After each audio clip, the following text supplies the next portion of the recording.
오늘 히브리서 9장 말씀을 통해서 우리가 생각할 수 있는 것은요, 하나님은 완전한 공의이시다 하는 것을 가슴에 새겨 놓으셔야 됩니다.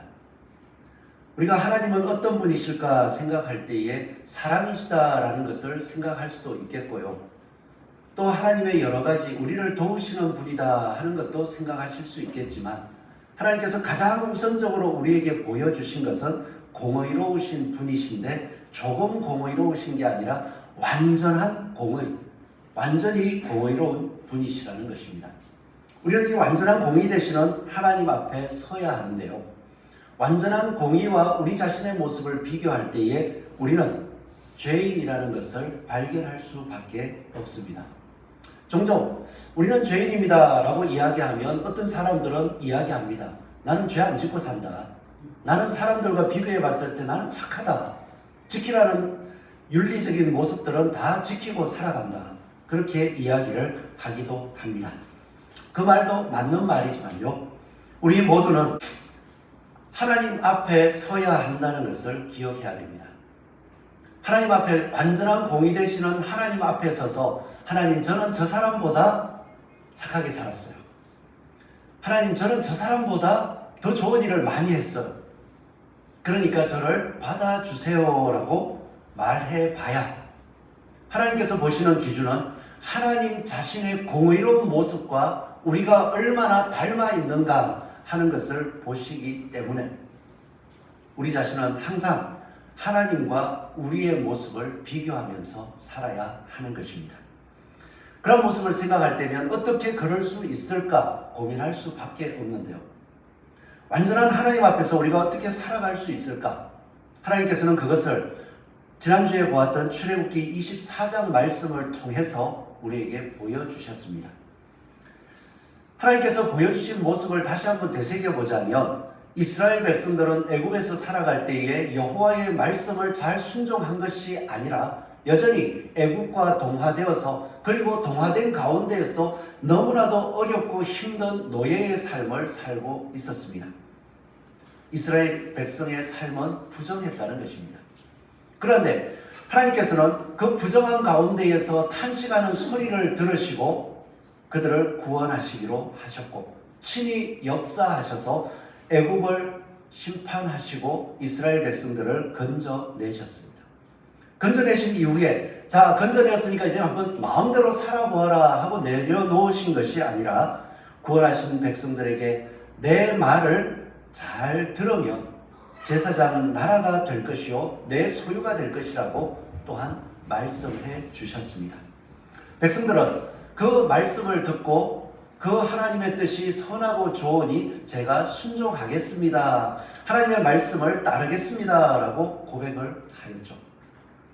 이제 여기서 중요한, 오늘 이제 들어야 될 말씀이 뭐냐 하면, 그 백성들이 순종하겠다고 약속했을 때에 모세는 짐승을 잡아서 제사를 드리며 그 피를 가지고요, 절반은 제단, 하나님을 섬기는 제단에 뿌림으로써, 하나님, 우리가 이 말씀에 순종함으로써 진짜 이 피의 언약, 이 순종 못한다면 피가 생명이니까 내 피, 내가 죽더라도 할 말이 없습니다 라고 고백하는 일을 하였고요, 또 그 피에, 짐승의 피의 절반은 백성에게 뿌렸습니다. 그 백성들에게 피를 뿌렸다, 이것은 여호와께서 지금 하신, 하나님께서 직접 하신 모든 말씀에 대하여 내가 확실히 지키겠다, 백성들이 내 생명을 걸겠습니다 한 것처럼 하나님 또한 그 피로 보여주시는 것이 내 생명을 걸고 지켜주겠다, 그렇게 약속하셨습니다. 그 약속 이후에 아론과 백성의 장로들이 산으로 올라갔습니다. 여전히 부족하죠. 그렇지만 피의 언약을 가지고서 올라갔을 때 하나님께서는 언약하신 대로 그들에게 손을 대지 않고 하나님 앞에서 먹고 마시며 지낼 수 있었던 것입니다. 오늘 이 말씀을 통하여서 우리가 하나님 앞에, 완전하신 하나님 앞에 나아갈 때에 어떻게 해야 될까? 결국은 피의 언약을 가지고서 하나님께서 약속해 주신 그 약속을 가지고 나아갈 때에 공의로운 하나님 앞에 설 수 있다 하는 것을 깨닫게 되는 것입니다. 그래서 이 말씀을 드리는 것은 히브리서 9장 1절에서부터 나오는 이 모든 말씀 하나하나는 구약의 시내산에서 맺은 언약과 그리고 그 언약의 상징으로서 나타났던 성막을 통하여서 설명해 가고 있기 때문입니다. 성막에 대한 사진이 나와 있습니다. 이 성막의 사진을 볼 때에 테두리가 나와 있고요. 그 앞에 짐승을 잡았던 번제, 언약을 맺었던 번제단이 나오고요. 그리고 그 안에 촛대와 향단, 떡상이 그려져 있는 것 있죠. 그것을 성소라고 해서 아론과 백성의 장로들이 하나님 앞에 먹고 마셨던 것처럼 우리는 하나님을 섬깁니다 고백했던 그 장소, 성소로 보여져 있습니다. 그리고 성소 가운데에 휘장이 언약궤라고 표시된 바로 앞에 나무 같은 게 세워진 게 혹시 보이시나요? 그 나무 사이로 휘장이 쳐져 있습니다. 아무나 못 들어간다.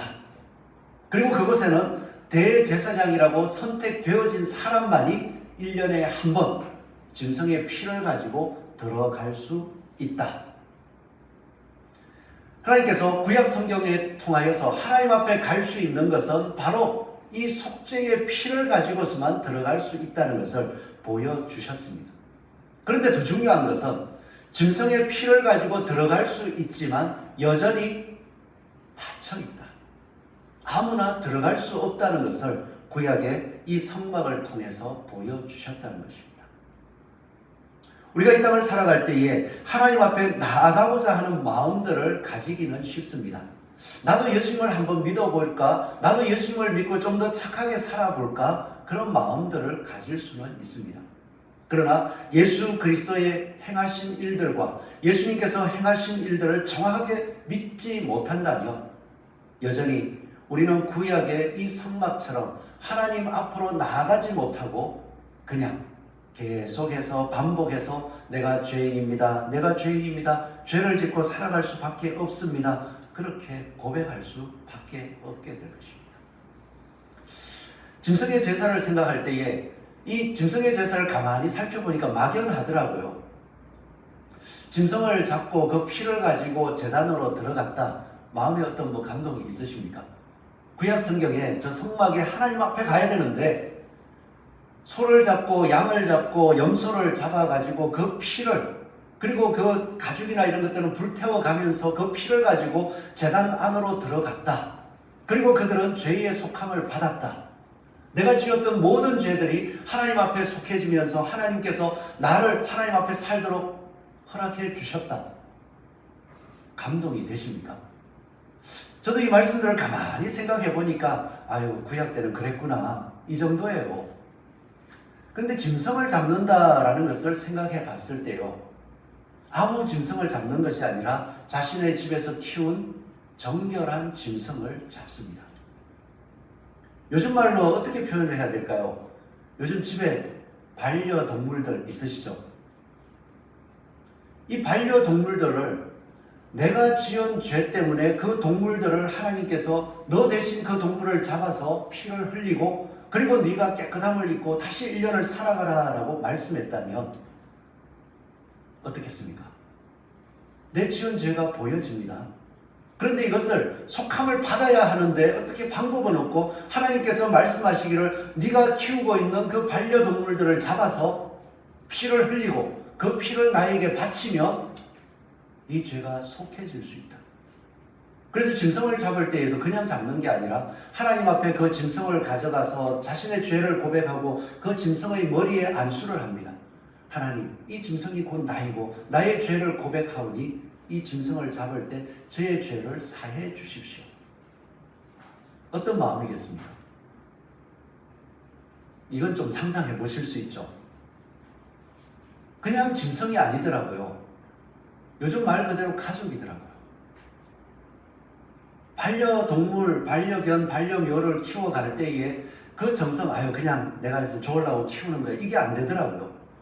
한번 키우기 시작하니까 가족 같아지는 거예요. 저도 이제 고양이를 한 마리 키워봤습니다. 페르시안 고양이라 해서 너무 이뻐가지고 그 모양에 혹해가지고 키웠어요. 근데 이 고양이가 밥을 주고 돌봐주면 좀 와서 친근하게 해줘야 되는데 이 되게 쌀쌀맞더라고요. 얼마나 하냐면 좀 이쁘다고 좀 만지자고 하면 좀 만져주는 것 같으면 어디로 도망간 거 없고 꼭 찾아올 때가 있어요. 밥 달라고. 그리고 맛있는 간식 달라고만 꼭 와가지고 얼굴 한번 탁 쳐다보고 한번 울어주고는 딱 기다리는 거예요. 그러면은 또 이쁘니까 먹을 거를 줍니다. 근데 또 한번 이쁘다 하고 만져주려 하면 또 도망가 버리더라고요. 그래도 정이 들었어요. 그리고 하루는 이 고양이가 바깥을 나가고 싶은가 봐요. 고양이들 키우시면 창밖을 이렇게 구경시켜 주잖아요.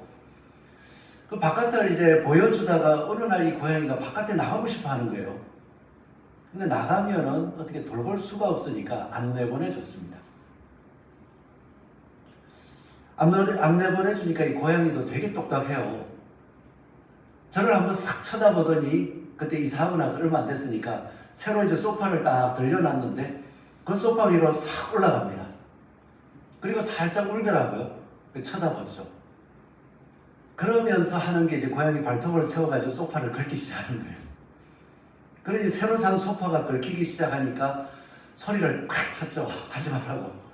그랬더니 고양이가 또 조용해요. 괜찮겠거니 하고 좀 있다가 보니까 또 딱 쳐다보면서 눈치보다 긁기 시작하는 거예요. 참다 안 되겠다 나가라 하고 내보내줬습니다. 어떻게 보면 그냥 내보냈지 이것도 돌볼 수가 없잖아요. 그리고 나서 뭐 좀 있으면 알아서 오겠지 하고 기다리는데 저녁이 되어서 안 돌아오더라고요. 그래 얄밉잖아요. 밥만 달라 하고 이쁘다고 만져주려 하면 도망가고 거기다가 또 소파까지 긁어가면서 내보내달라니까 에이 잘됐다고 내보내는 그런 마음도 있었는데 저녁이 되고 밤이 되어도 안 돌아오니까 속이 타더라고요. 이 해가 질려 되니까 이제 온 식구가 출동해가지고 찾아라. 해가 지도록 찾았는데 안 보여요. 그 밤이 아니더라고요. 얼마나 애가 타는지. 그래서 자는 둥 마는 둥 하고 새벽이 돼서 또 찾으러 나갔는데 없어요. 한 9시 10시쯤 되어가지고 그래도 혹시나 하고 나가서 고양이를 막 그때 콩이었는데 콩아 하고 부르다 보니까 차 밑에서 야옹 하면서 나오더라고요. 아 그렇게 반가울 수가 없어요. 미워도 또 밥 주고 또 실컷 자다가 또 소파 긁으려 하면 내보내주고 그렇게 키웠는데 생각해 보십시오. 얄미운 것 같아도 가족처럼 돌보다가 어느 날 내 실수, 내 잘못 때문에 하나님 앞에 내가 정결하게 또한 살아야 되는데 그 짐승을 잡으라라고 했을 때에 잡고 싶겠습니까? 그리고 서로 어쩔 수 없이 내가 살아야 하니까 어쩔 수 없다는 마음으로 잡았을 때에 그 아픔을 가지고서 죄를 범하지 않을까요? 죄를 범할 때마다 집에 있는 내가 기르는 이 반려동물들이 죽게 돼. 그래 난 할 수 없어. 반려동물들이 계속해서 생각이 나서 내가 죄를 안 지어야지 할 수 있을까요? 그렇게 안 되더라고요. 우리가 도박을 생각해봐도 종종 도박 영화를 보다 보면 꼭 주인공이 아닌 사람들 가운데 손이 하나 딱 잘려가지고 의수를 낀 사람들 혹시 보시죠? 이 사람들이 왜 손이 없냐 살펴보면 대체적으로 도박하다가 도박에 중독되었다가 내가 어떻게든 안 해야겠다 하는 마음도 있지만 그 도박 때문에 손이 잘린 경우가 생기더라고요. 그런데 그 사람들이 손이 잘리고 안 해야지 합니까? 또 도박에 빠지더라고요. 왜 그렇겠습니까? 결국 우리 마음속에 있는 죄성 때문이라는 거예요. 우리 마음속에 죄성이 없다면 어떠한 일들을 보고 어떠한 아픔을 가지고 그 아픔 때문에라도 내가 하지 말아야지라는 생각이 들고 사람이 선해질 수 있을 것인데 그렇지 않더라고요. 내가 그래 아파 하다가 어느 순간 이 죄성이 내 마음을 자극해가지고 나 저거 하고 싶어 라는 욕심이 한순간 들어가 버리는 거. 그 다음부터 어떻게 해요? 그 아픔은 망각돼 버리더라고요. 나는 저걸 하고 싶어. 그게 비록 예전에 죄로 보여졌던 일일지라도 나는 지금 하고 싶어라는 그 욕망들이 계속 일어나가지고 결국은 해버리게 되더라고요. 바로 이러한 죄성 때문에 우리는 하나님 앞에 구약 성경에 보여진 것처럼 저러한 짐승의 제사를 드려서는 하나님 앞에 영원히 서서 살아갈 수가 없었습니다. 예수 그리스도를 깊이 알지 못하고 예수 그리스도를 참으로 만나지 못한 사람들은 이 삶을 반복할 수밖에 없습니다. 내 마음이 찔려서 예배를 드리다가도 내가 안 해야지 했지만 여전히 마음속에서 일어나는 욕망들을 발견할 때면 그 욕망을 쫓아서 행해야 되고 해야 되고 또 돌아서서는 야, 예수님의 말씀이 아니었구나 하고 후회할 수밖에 없는 거예요. 이런 모습들을 하나님께서는 아셨고요. 또한 하나님께서는 그 부르심 받은 자들을 사랑하시기 위하여서 예수 그리스도가 자신의 피를 흘리게 하셨고 그 피로 말미암아 부활하셔서 영원한 성소, 지난주에 보았던 하늘의 영원한 생명이 있는 그 성소로 직접 들어가셨습니다.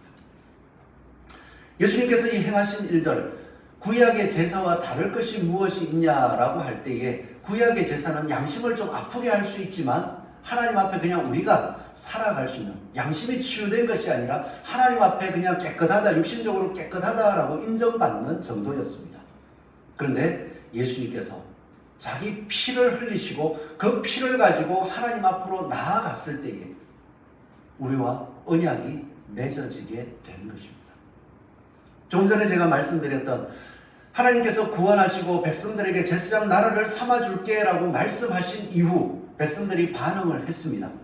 알겠습니다 라고 했을 때 짐승을 잡고 반은 언약 성막 안에 있는 저 성물들에 뿌렸고 반은 백성들에게 뿌렸습니다. 그렇게 언약이 맺어졌죠. 예수님께서 피를 흘리심도 마찬가지입니다. 예수님의 그 피를 반은 우리에게 뿌리셨다고 보시면 돼요. 예수 그리스도를 믿는 사람들, 예수 그리스도를 주로 고백하고 예수 그리스도를 따르는 사람들에게 내가 피로 맹약한다.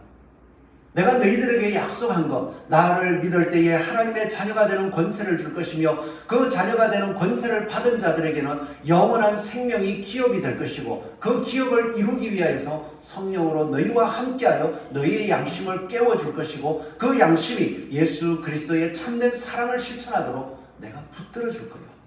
그 언약을 우리에게 한 것입니다. 그래서 하나님이 우리를 도우실 거예요.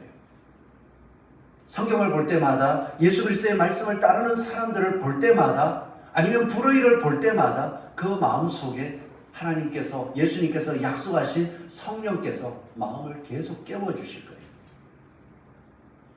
그리고 또 한 가지 예수님께서는 하늘 성소 지성소라고 하는 영원한 성소로 들어가셨습니다. 그곳에 뭘 가져갔을까요? 피를 가져갔습니다. 피를 가져가셔서 하나님 앞에 보이실 때에 어떤 의미가 되겠습니까? 하나님 보시옵소서. 제가 하나님의 말씀을 다 이루었습니다. 그러기에 저를 믿고 따라오는 모든 사람들을 바라보실 때 이 피를 통하여 바라봐 주셔서 이들을 받아 주십시오라고 말씀하시는 것입니다. 그래서 우리의 삶의 모든 것은요, 다 예수 그리스도의 피로 말미암아 이루어졌다는 것을 우리는 늘 고백할 수밖에 없는 거예요. 고백되어집니까? 내가 살아가는 삶의 순간순간 내가 착하게 산다, 아니면 이 땅에서 어떠한 삶들을 아름답게 이루고 있다, 내가 밥 먹고 살아가는 모든 것들이 예수 그리스도의 피 안에서 하나님께서 받아주심 속에 살아가지고 있다는 것, 이게 고백이 되십니까? 이 마음들이 우리의 가슴 속에 남아있고 그 마음들이 점점 깊이 예수 그리스도의 사랑을 발견할 때에 교회는 교회다워질 수 있습니다. 그래서 오늘 말씀을 읽을 때에도 제가 오늘 원래 말씀을 쭉 설명을 해야 되는데 이렇게 요약을 해버리는 것이 오늘 읽은 말씀이 다 이것을 그냥 보여주는 것이기 때문에 설명을 들으시고 말씀을 다시 한번 읽어보시면 마음에 와닿게 될 거예요. 그래서 오늘 말씀 가운데서도 읽은 말씀 가운데 제일 핵심이 14절, 15절입니다. 이 말씀만 가슴에 딱 새기셔도 우리는 또 승리할 수 있습니다. 한번 14절, 15절을 함께 한번 읽어볼까요? 시작. 하물며 영원하신 성령으로 말미암아 그 모든 자기를 하나님께 드린 그리스도의 피가 너희 양심을 죽은 행실에서 깨끗하게 하고 살아계신 하나님을 섬기게 하지 못하겠느냐. 이로 말미암아 그는 새 언약의 중보자시니 이런 첫 언약 때에 범한 죄에서 속량하려고 죽어사 부르심을 입은 자로 하여금 영원한 기업의 약속을 얻게 하려 하심이라. 예수님께서 피를 흘리시고 그 피로 말미암아서 언약을 맺고 그 언약을 이루기 위하여서 자신의 죽음을 받아들이셨던 것. 그게 무엇 때문이냐? 성령으로 말미암아 흠없는 자기를 하나님께 드린 그리스도의 피가 어떻게 된다고요? 어찌 너희 양심을 죽은 행실에서 깨끗하게 하고 하나님을 섬기게 하지 못하냐? 예수님께서 우리의 죄를 위하여 죽으셨습니다. 듣기는 좋죠. 말은 아름답죠. 또 듣기에는 너무나도 편하죠. 그러나 예수님의 죽으심은 단순히 우리가 듣기 좋게 예수님이 우리를 위하여 죽으셨고 우리 죄가 씻어졌습니다. 그러기에 마음껏 세상에 가서 살고 싶은 대로 살다가 마음에 죄책이 있으면 다시 와서 회개하면 됩니다. 이런 정도의 말씀을 우리에게 주신 것이 아닙니다. 성소에 들어가신 예수 그리스도의 피를 믿을 때에 그 예수 그리스도의 피가 역사하시기를, 하나님의 능력으로 역사하시기를 어떻게 하실까요? 너희 양심을 죽은 행실에서 깨끗하게 하고 살아계신 하나님, 예수 그리스도를 믿는 것이 하나님의 일이니라. 예수 그리스도를 믿고 예수 그리스도께서 우리에게 주신 말씀을 따라서 그 말씀대로 순종해 가는 것이 하나님께서 우리에게 주신 일이니라. 그것을 깨닫고 하나님 섬기는 일들을 감당할 수 있게 한다는 거예요. 이렇게 감당하게 하시면서 그 뒤에 보십시오. 15절에 보면 죄에서 속량하려고 죽어서 부르심을 입은 자로 하여금 영원한 기업의 약속을 얻게 하려 하십니다. 영원한 기업이 무엇입니까? 이스라엘 백성들이 살고 있는 가나안 땅입니까? 아니면 이 교회가 영원히 이어져야 됩니까? 이곳에서 계속 이렇게 자리 잡고 이대로 그냥 이어지면 됩니까? 영원한 기업은 이것이 아닙니다. 예수님께서 부활하신 이 죽음을 가지고 있는 이 육체를 변화시키셔서 부활하시고 하나님 보좌 우편에서 영원한 생명 안에 하나님의 그 형상을 가지고서 살아가시는 것. 하나님께서는 바로 우리에게 이것을 주시려고 예수님을 이 땅에 보내셨다는 것입니다. 이런 말씀을 볼 때에 예수님은 너무 좋아요. 그런데 볼 때마다 찔리시죠? 볼 때마다 찔리더라고요. 제가 집사람하고 이런 얘기를 안 해야 되는데 맨날 하게 돼요. 이제 집사람하고 뭔가 같이 지내는 가운데에 집사람이 뭔가 이제 다른 사람 때문에 화가 났어요. 화가 나가지고 얘기를 이렇게 하다 보니까 저한테 화를 내는 거예요. 기분 나쁘겠죠? 저도 기분이 나빴습니다. 화가 났습니다. 그래가지고 똑같이가 아니라 그 행동은 나쁜 거다라는 거를 제 못된 성품이 있는 것 같아요. 깨우치기 위해서 그 말을 받고 똑같이 말했어요. 그랬더니 집사람이 그 말을 듣더니 미안해 잘못했어 라고 하더라고요. 용서를 구했잖아요. 그러면 제가 바로 알았어 해야 되는데 그거 안 되더라고요. 그래 마음에 성질이 나 있으니까 좀 있다가 또 장난 반 진심 반 또 똑같은 말을 또 했어요. 그랬더니 집사람이 하는 말이 당신은 나를 사랑하지 않는구나. 맞는 것 같습니까? 근데 그때는 그거 아니야. 그 생각을 했는데 가만히 혼자서 가만 생각해 보니까 사랑하지 않는 게 맞는 것 같아요. 왜냐하면 하나님의 말씀 안에서 바라볼 때 그 상황들을 다 알고 넉넉히 받아주기 위하여서 그리고 그것을 깨우치기 위해서 그냥 했는 거라면 그래 미안해 라고 했을 때에 그렇지 하고는 받아주고 그냥 또 쑥 넘어가서 같이 또 정상적으로 살아야 되는데 그렇게 하지 않는 모습을 보니까 진짜 어느 순간 같이 살다 보니 이런 사랑이라는 것들이 좀 식기도 하는구나 그런 생각을 해보기도 했습니다. 제가 이 말씀을 드리는 것은 안 믿는 가끔 보는 사람은 사랑할 수 있어요.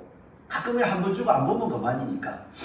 그런데 우리가 성도로서 계속 같이 지내고 1년 매 순간순간의 모습을 알고 또 부부와 그리고 자녀들 간의 관계들 속에서 반복되어지는 무슨 일들을 계속 볼 때에 넉넉하게 받아주는 사랑으로 그리스도의 사랑으로 받아주고 계십니까? 우리가 어떤 일을 행할 때에 이거는 틀린 것 같아 이렇게 해라 라고 이야기할 때도 받아줌 안에서 바로 세우기 위해서 사랑하는 겁니까? 아니면 받아주기 위해서 사랑하기 위한 그 마음은 어느 순간 사라지고 행동을 고치기 위한 선생으로서 그냥 지적질하면서 왜 안 했니 성이 나고 또 야단치고 그냥 그 행동만 바꾸기 위해서 하고 있습니다. 하나님께서 우리를 부르신 것은 그게 아니더라고요. 넉넉히 받아주십니다. 그리고 받아주심 속에서 우리의 잘못을 예수 그리스도의 피를 보게 하시면서 우리의 잘못을 깨닫게 하시고 돌이킬 때에 또한 넉넉히 사랑하심으로 세워가시더라고요. 우리 사람을 회복할 수 있기를 바랍니다. 저도 그때 기도를 많이 했어요. 그 상황을 마음으로 깨닫고 나서는 이게 아니었구나.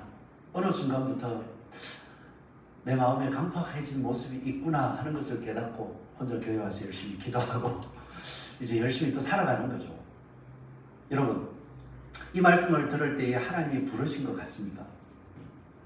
진짜 여러분은 하나님의 부르심 안에서 살아가고 있는 것 같습니까? 여전히 내 마음속에 부족하다라는 생각이 들 때면 그 부르심을 어떻게 확인할 수 있을까요? 하나님께서 우리들을 부르신 그 형편들을 한 번만 살펴본다면 우리가 흔들리지 않을 수 있습니다. 예수님의 피 안에서 계속해서 살아갈 수 있습니다. 하나님께서 우리를 부르실 때에 부르심의 역사가 어떻게 일어나느냐 하는 것을 한번 생각해 보았고요. 그 일어나는 현상들을 제가 한번 이렇게 설명해 드려 보겠습니다. 하나님은 공의의 하나님이십니다. 이건 변할 수가 없어요. 인정하든 인정하지 않든 하나님은 그러한 분이십니다. 그런데 사람들은 아담 때부터 시작했어죠. 하나님의 공의의 하나님께서 주신 말씀을 거역하고 자기의 생각대로 살기 시작했습니다. 그런 세상이 지금 우리가 살아가는 세상입니다. 죄성을 가지고서 죄성으로 말미암아서 살아가다 보니까 온통 뒤엉켜 있고 뒤죽박죽이 되어 있고 선을 행한다고 선이 돌아오는 것이 아니라 선을 행해도 악이 돌아오기도 하고 또 선한 사람들이 핍박받기도 하고 뭔가 공의가 서지 않는 것 같습니다. 그런 세상에서 여전히 하나님을 예수님을 모른다고 치고요. 하나님께서 어떻게 부를까요? 하나님께서 부르시는 방법은요. 성령으로 역사하셨다라고 설명을 드릴 수 있다면 하나님은 죄성을 가진 사람들이 불합리함 속에서 신음하게 하십니다. 그냥 이 불합리한 삶 속에서 어떻게든 내가 수단과 방법을 가리지 않고 내가 성공해야지라는 마음을 가지는 게 아니라 이 삶의 모습들은 너무 불합리한 거야. 너무 이것은 맞지 않아. 뭔가 이거 올바르게 바로 세워지는 방법이 없을까? 고민하게 하더라고요. 찾게 하더라고요. 그래서 마음이 괴롭습니다. 삶 속에서 어떤 삶 속에 불합리한 걸 보면은 어떻게 저럴 수 있을까? 만약에 신이 있다면 저런 모습을 그냥 내버려 둘 수 있을까? 그리고 내가 당하는 불합리함 속에서도 하나님 이럴 수는 없지 않습니까? 아니 뭐 누군가 있다면 이거 올바르게 잡아줘야 되지 않습니까? 그런 신음이 마음 속에서 막 일어나게 돼요.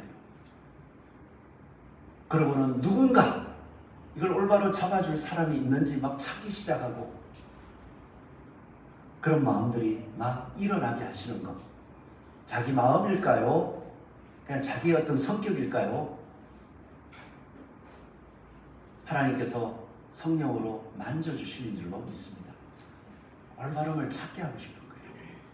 그러다가 보니 주변을 살펴봅니다. 주변을 살펴볼 때 아브라함 같으면 하나님께서 직접 말씀하셔서 그 하나님의 믿음을 따르는 첫 시초가 되게 하셨지만 그 뒤로부터는 아브라함을 바라보듯이 먼저 믿은 사람들의 걸어가는 모습들 그리고 예수 그리스도의 복음이 증거되는 이 성경 말씀들 하나하나를 바라보게 하시면서 하나님이 계시구나.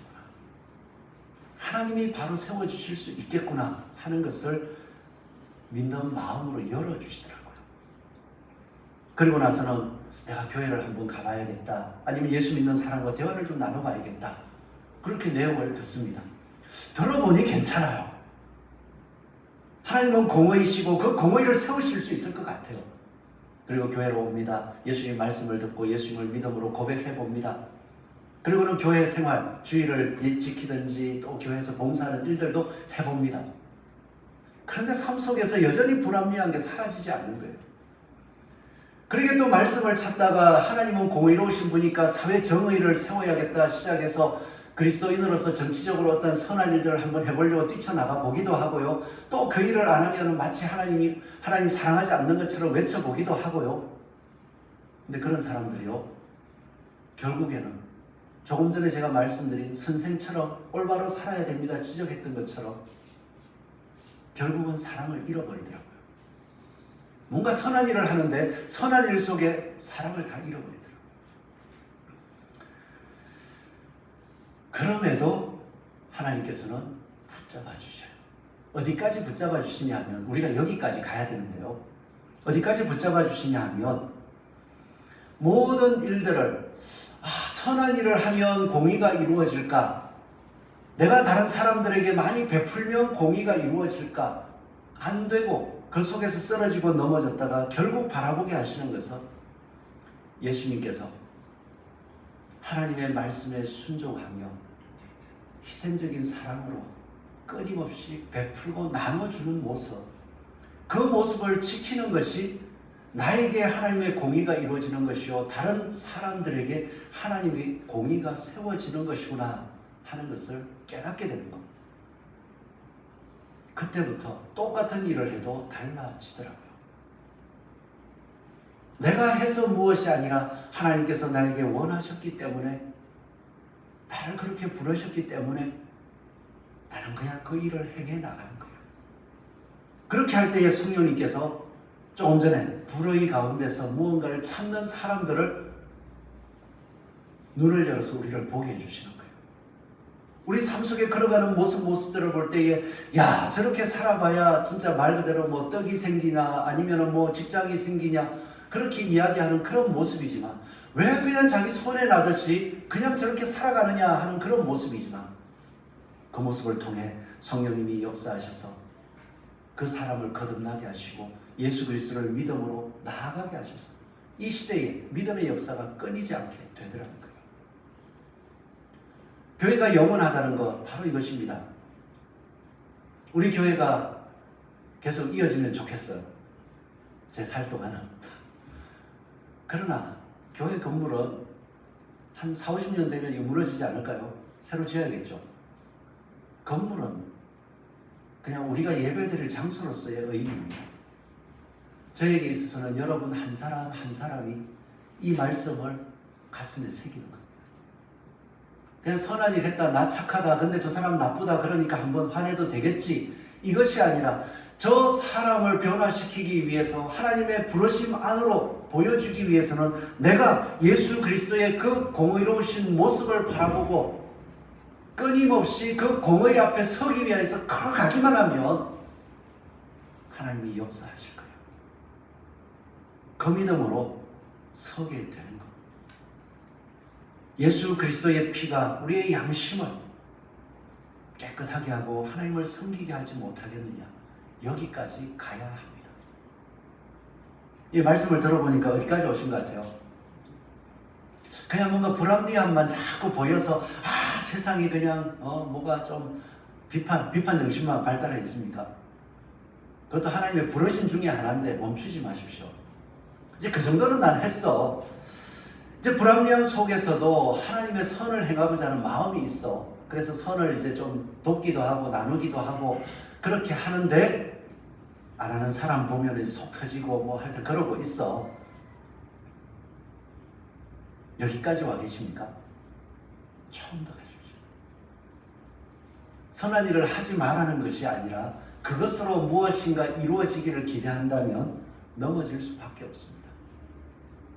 더 나아가셔서 내가 이렇게 하는 것은 하나님이 나를 부르셔서 선한 마음을 주셨고 이 일을 행하면서 하나님의 사랑을 내가 깨달을 뿐 아니라 다른 사람에게도 보이도록 세워주신 곳이야. 여기까지 나아가면요 달라집니다. 여기까지 가자고 하는데 저도 아직 잘 안 돼요. 좀 전에 말씀드렸듯이 넘어지면서 배워가고 또 변해갑니다. 그러나 달라집니다. 제가 늘 되새겨보는 한 장면이 있는데요. 이제 연합 집회를 갔습니다. 제가 시골에 있을 때에 학생들을 데리고 그 지역 이제 경북 지역에 한 부분을 이제 수련회로 학생들을 데리고 갔었는데요. 그때 저도 진짜 은혜가 충만했어요. 물론 지금은 제가 이제 더 성숙했다고 보지만 그때는 뜨거웠습니다. 막 진짜 기도 열심히 하고 너무나도 뭐 예전에 다들 생각하실 수 있는 성령의 어떤 충만함이라는 거는 그냥 제가 다 가진 줄 알았어요. 그렇게 수련회를 갔는데 한 조를 맡아가지고 학생들을 가르치다 보니까 뺀질뺀질한 학생이 하나 있더라고요. 딱 고3이에요. 고3 학생인데 조를 맡아서 성경을 막 진짜 진짜 불타는 마음으로 막 가르치는데 지금 이렇게 앉아있는 모습 속에 앞 사람 뒤에 딱 덩치 큰 사람 뒤에 딱 숨어 있더라고요. 얼굴을 안 보여줘요. 그래서 그냥 보면서 이제 다른 애들에게 한 2박 3일, 3박 4일이나 한 3일 동안 계속 가르쳤어요. 가르치고 나서는 하나님이 어떤 느낌이라 해야 돼. 하여튼 뭔가 마음의 감동을 주셔가지고 저도 왜 그랬는지 모르겠어요. 저녁 예배가 되기 전에, 저녁 식사하기 전에 저희 조원들을, 학생들을 다 찾아다니면서 오늘 밤 하나님 역사하신다. 밥 먹고 빨리 와서 기도로 준비하자. 왜 그랬는지 모르겠어요.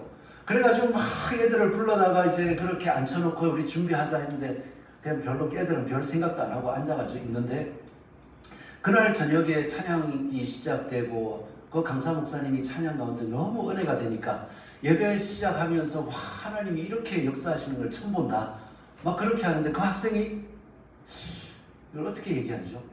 하여튼 찬양하는 가운데 그냥 의자에 저렇게 쓰러지더라고요. 의식이 없는 게 아니라 소리는 다 듣고 또 반응도 다 해요. 그렇게 예배 한 시간 가까이를 그렇게 예배가 끝날 때까지 그렇게 은혜 가운데 있다가 이제 다 마치고 나서 저한테 편지를 보내왔더라고요. 거기에 숨어있던 친구가 세상이 달라보입니다. 변한 게 하나도 없어요. 집에 갔을 때 변한 모습 하나도 없었습니다. 그런데 그 학생이 이야기하기를 세상이 달라 보이고 아침에 떠오르는 햇빛조차도 새로워 보인다. 그런 얘기를 하면서 하나님의 은혜 속에서 세상을 다르게 바라보는 걸 고백해 주더라고요. 여러분, 우리의 삶 속에서 예수 그리스도의 피를 바라볼 때에 이러한 삶의 모습들이 종종 일어납니다. 어떻게 보면 이 순간이 예수 그리스도의 피 안에서 우리가 다시 한번 말씀을 따르겠습니다라고 고백하는 언약의 갱신의 순간이 될 수 있습니다. 은혜 주실 때 그렇구나 하지 마시고요. 다시 마음을 새롭게 하십시오. 나는 예수 그리스도의 그 서로 사랑, 긍휼과 용서를 베풀고 나를 불러주신 모습대로 오늘도 살겠다.